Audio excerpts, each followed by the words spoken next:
NTPC CBT ওয়ানের খুবই latest একটি প্রশ্ন, যেখানে বলেছে গণনা করুন 5868 ভাগ 489 মাইনাস 10। তো এটাকে সলভ করতে বলেছে। তো এখানে চারটি অপশান দেখলেই আমাদের উত্তর হয়ে যাবে। তো দেখুন 5868 ভাগ 489 মাইনাস 10। তো আমরা কি জানি, একটা সরল অঙ্কে সবার প্রথমে কিসের কাজ হয়? সবার প্রথমে বডমাস রুল অনুযায়ী সবার প্রথমে কিসের কাজ হয়? ভাগের। তারপরে কিসের কাজ? গুণ। তারপরে প্লাস, তারপরে মাইনাস। তো এখানে যেহেতু ভাগ আর মাইনাস আছে, তাহলে সবার আগে ভাগের কাজ হবে। সবার আগে ভাগের কাজ, তারপরে কার কাজ হবে? তারপরে হবে মাইনাসের কাজ। তো এখানে ভাগের কাজটা যদি আগে করি তাহলে ভাগ হবে, তারপরে মাইনাস হবে। কিন্তু করেছে কি দেখুন, অপশান সিতে আর অপশান ডিতে 489 থেকে টেনটাকে আগে মাইনাস করে তারপরে এটাকে ভাগ দিয়েছে। তো 10 মাইনাস করলে কত হয়? 479 হয়ে যায়। তো এখানেও 479, এখানেও 479। তো এই দুটো দিয়ে এই 4868কে ভাগ দিয়েছে। তাহলে আগে মাইনাস করে তারপর ভাগ দিলে তো হবে না, তাহলে এই অপশান দুটো কাটা। আগে ভাগ করতে হবে, তারপর মাইনাস। তাহলে অপশান সি, অপশান ডি আমাদের কি হয়ে গেল? বাতিল হয়ে গেল। এই অপশান দুটো উত্তর হতেই পারে না। তাহলে কোনটি উত্তর হবে? তো উত্তর হবে অপশান এ অথবা অপশান বি। এখন দেখুন কি বলেছে, 5868কে প্রথমে ভাগ দিতে বলেছে 489 দ্বারা। তাহলে এই সংখ্যাটিকে, এই ওপরের সংখ্যাটিকে যদি নিচের সংখ্যাটি দিয়ে ভাগ দেওয়া হয়, যেহেতু ওপরের সংখ্যাটি বড়, তাহলে ভাগ যাবে। ভাগ যাওয়ার পরে যাই হোক 1 কিংবা 10 কিংবা 110, যাই হোক একটা ভাগফল পাবো। 1 থেকে 100 পর্যন্ত যে কোনো একটা ন্যাচারাল নাম্বারের ভাগফল তো পাবো। তো এই ভাগফলটা থেকে আমাদের কি বলেছে, ভাগফল হিসেবে যা পাবো, এই ভাগফল হিসেবে যা পাবো ভাগ করে, তার থেকে কি করতে হবে? এই 10 মাইনাস, এই যে 10টা মাইনাস করতে হবে। তাহলে ভাগফল থেকে 10 মাইনাস হবে। তাহলে ভাগফল থেকে যদি 10 মাইনাস হয়, তাহলে উত্তর তো মাইনাসে আসার কোনো চান্সই নেই। মাইনাসে উত্তর আসার কোনো চান্স নেই, কারণ ভাগফল তো বড়। ভাগফল বড়। এবার বড় সংখ্যার থেকে যদি ছোট সংখ্যা বিয়োগ করা হয়, বড় সংখ্যার সাইন হবে, মানে প্লাসের সাইন হবে। তাহলে উত্তরটা অবশ্যই প্লাসে হবে। তাহলে যে অপশান দুটো পড়ে আছে তার মধ্যে একটা -2 আর একটা +2। তো কি বললাম যে মাইনাস উত্তর হবে না, পসিবিলিটি নেই মাইনাস হওয়ার। তাহলে এই মাইনাস যেহেতু নেব না, তাহলে নেব কি? +2। তাহলে +2 হয়ে যাবে প্রশ্নের সঠিক উত্তর। আর এটাই যদি আমরা অঙ্কটা করতে যাই, তাহলে আমাদের উত্তরও এই +2 বেরোবে। তাহলে এটা হচ্ছে আমাদের সঠিক উত্তর। আপনারা যদি মনে করেন অঙ্কটা করে দেখে নেবেন তো করতে পারেন, কিন্তু চাকরির পরীক্ষায় বেশিরভাগ এক্সামিনার অঙ্ক করার জন্য দেয় না, আপনার ব্রেন কতটা কাজ করে সেটা জানার জন্য দেয়। তাহলে বোঝাতে পারলাম আশা করি। এই প্রশ্নে বলেছে, যদি একজন দোকানদার বিক্রিত ওজনের সাহায্যে ফল কেনা ও বেচার সময় 16% চুরি করে, তাহলে তার লাভের শতাংশ কত? তাহলে সে যখন বিক্রি করছে তখন সে 16% কী করছে? চুরি করছে। আর তারপরে আবার কি করছে? সে দামেও 16% বেশি নিচ্ছে। তাহলে সে পরপর দুবার 16% লাভ করছে। তার লাভের শতাংশ কত? তাহলে এই দুটো লাভকে যদি একবারে পরিণত করা হয় সেটাই জানতে চেয়েছে। তাহলে আমরা কি করব? আমরা এর একটা ফর্মুলা জানি, যে পরপর দুবার লাভের ফর্মুলা হচ্ছে a plus B plus ab by 100, ab by 100। তো এই অনুযায়ী যদি পাতাই, তাহলে 16 প্লাস 16 প্লাস 16 ইন্টু 16 বাই 100। তাহলে এখানে কি পাচ্ছি? না, এখানে পাচ্ছি 16 16 32 প্লাস 16 স্কোয়ার কত? 16 স্কোয়ার 16 16 গুণ মানে 256। আর নিচে যেহেতু 100 আছে তাই 2 ঘর আগে দশমিক, মানে এই 2 ঘর আগে একটা দশমিক বসিয়ে দিই, তাহলে 2.56। এবার যোগ করলে কত হয়? 34.56। তাহলে মোটের উপরে লাভ কত? 34.56%। তাহলে এটা কোন অপশানে আছে? অপশান বিতে আছে। তো এখানেও দেখুন অপশান বি উত্তর নিয়েছে। আশা করি বোঝাতে পারলাম। বলেছে বিবৃতিটি পড়ে প্রদত্ত বিকল্পগুলি থেকে সঠিক নিষ্কর্ষটি বেছে নিন। তাহলে এখানে একটা বিবৃতি দিয়ে দিয়েছে। কোথায় দেখতে পাচ্ছি আমরা বিবৃতিটা? এই যে এইখানে। তাহলে এটা হচ্ছে বিবৃতি। বলছে দ্য ওবেরয় রেস্তোরাঁয় খাবার রীতিমতো বহুমূল্য। মানে ওবেরয় নামক যে রেস্তোরাঁটা আছে সেখানে খাবারের দাম প্রচুর, অনেক দাম। এইবার এই বিবৃতির উপর নির্ভর করে আমাদের কি করতে হবে? এই নিষ্কর্ষ কোনটি মেনে চলে সেটি দেখতে হবে। এবার বলেছে নিষ্কর্ষে 1, তাদের খাবারের মান খুবই ভালো। এবার বহুমূল্য যেহেতু বলেছে, তো এর মধ্যে আমরা খাবারের মান ভালো না খারাপ এটা কোনো কিছুই দেয়নি, তাহলে এটা আমরা মানতে পারছি না। দ্বিতীয়টিতে বলেছে রেস্তোরাঁটির পরিবেশ বেশ ভালো। এই বিবৃতিটিতে পরিবেশ ভালো বা খারাপ সম্পর্কেও কিছু বলেনি, তাহলে যেটা বিবৃতিতে বলবে না সেটা আমরা নিষ্কর্ষের মধ্যে যদি পাই তাহলে সেটাকে আমরা মানব না। যেটা বিবৃতিতে বলবে সেটাই আমরা মানব। তাহলে এটাই অপশান 2তেও মানছে না। তাহলে না অপশান 2 মানছে না অপশান 1 মানছে, তাহলে কোনোটিই মানছে না। তাহলে নিষ্কর্ষ 1 অথবা 2 কোনোটিই মেনে চলে না। তাহলে এখানে ডি হয়ে যাবে সঠিক উত্তর। দেখুন এখানে 1-এর ডি উত্তর নিয়েছে।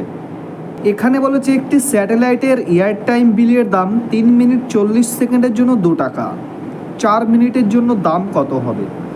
তো এখানে 3 মিনিট 40 সেকেন্ডের জন্য যদি দাম 2 টাকা হয়, তো 3 মিনিট 40 সেকেন্ড মানে আমরা কত জানি? 220 সেকেন্ড। তাহলে এই 220 সেকেন্ডের দাম কত বলেছে? 2 টাকা। 220 সেকেন্ডের দাম যদি 2 টাকা হয় তাহলে আমি জানতে চেয়েছি কত সেকেন্ডের দাম? 4 মিনিটের। 4 মিনিট মানে কত সেকেন্ড? 240 সেকেন্ডের বিল কত উঠবে সেটাই জানতে চেয়েছে। তাহলে 0 0 কাটা, 11 দুগুণে 22। তাহলে 24কে কত দিয়ে ভাগ দিয়েছে? 11 দিয়ে। তাহলে 24কে 11 দ্বারা ভাগ দিই। 11 দুগুণে 22, থাকে কত? 2। দশমিক নিয়ে একটা 0 নিলাম। যেহেতু 20-র মধ্যে 11 একবার যায় তাহলে একবার দেব। 11কে 11। তো দেখুন এখানে 2.1 শুধুমাত্র একটা অপশানই আছে, অপশান বি। তাহলে অপশান বি হয়ে যাবে সঠিক উত্তর। তো এখানে বি অপশান উত্তর হিসেবে নিয়েছে। এই প্রশ্নে বলেছে 90 টাকাকে 3:4:5:6 অনুপাতে ভাগ করুন। এই অনুপাতে টাকার পরিমাণ যথাক্রমে হবে। তো এখানে কি অনুপাতে ভাগ করতে বলেছে? 3:4:5:6। তাহলে এইগুলো যদি যোগ করা হয় অনুপাতগুলো তাহলে কত হয়? 4 3 7, 7 5 12, 12 6 18। তাহলে এই 18 পাচ্ছি অনুপাতগুলো যোগ করলে। আর মোট টাকাটা কত? 90 টাকা। তাহলে এই 18 মানেই বলে দিয়েছে কত না 90। তাহলে 18-এর কত গুণ? 90 5 গুণ, তাই তো? তাহলে টাকাগুলো সবাই কত গুণ হয়ে যাবে? 5 গুণ। অনুপাতগুলোর সাথে প্রত্যেকের সাথে 5 গুণ করে দিতে হবে। তাহলে 5 3 5 কত? 15, 4 5 20, 5 5 25, 5 6 30।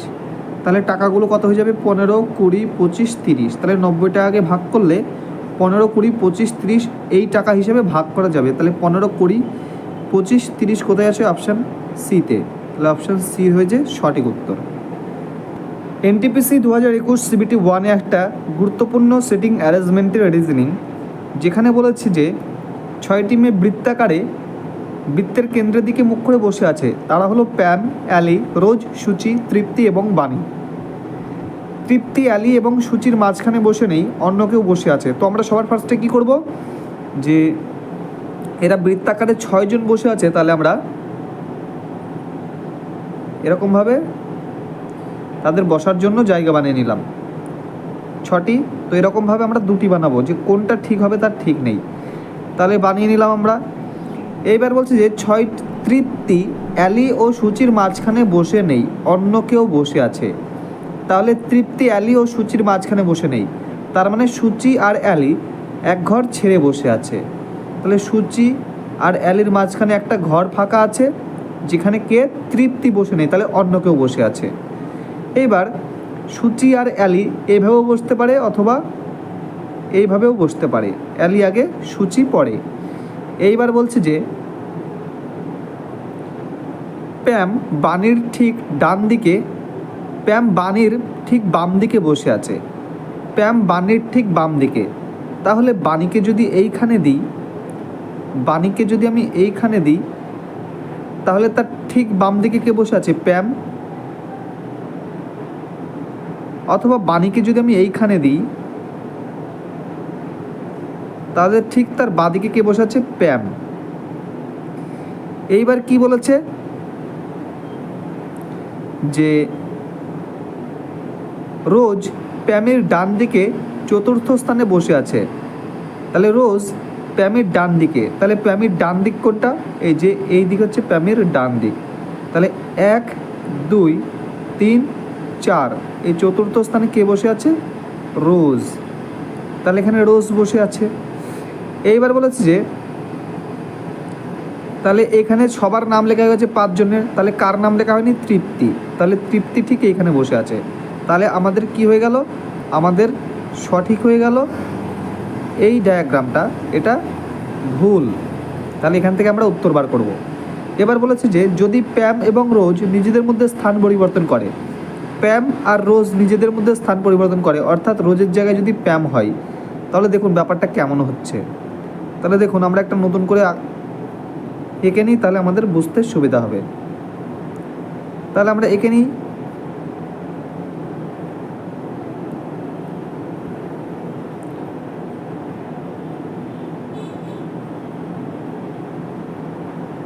তাহলে এখানে পানি, এইখানে তৃপ্তি, এইখানে সূচি, এইখানে অ্যালি, আর কার মধ্যে স্থান বিনিময় করতে বলেছে?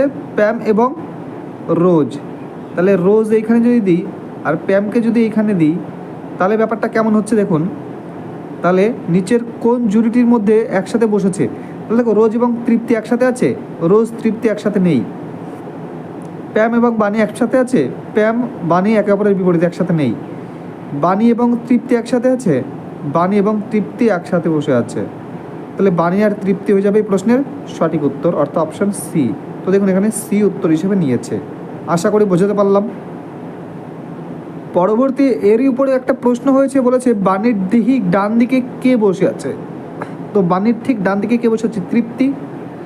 এই যে আমরা দেখতে পাচ্ছি বাণী, বাণীর ঠিক ডান দিকে যে তৃপ্তি, তাহলে তৃপ্তি হয়ে যাবে সঠিক উত্তর অপশন বি। তো এখানে দেখুন অপশন বি নিয়েছে। আশা করি বোঝাতে পারলাম। এখন বলেছে তৃপ্তির অবস্থান কোথায়?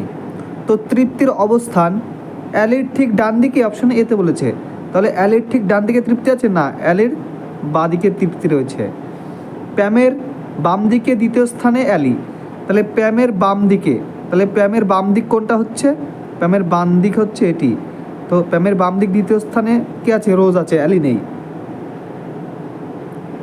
অ্যালি এবং রোজের মাঝখানে, অ্যালি এবং রোজের মাঝখানে, তো অ্যালি এবং রোজের মাঝখানে কেউ নেই, অ্যালি রোজের মাঝখানে সিটি নেই।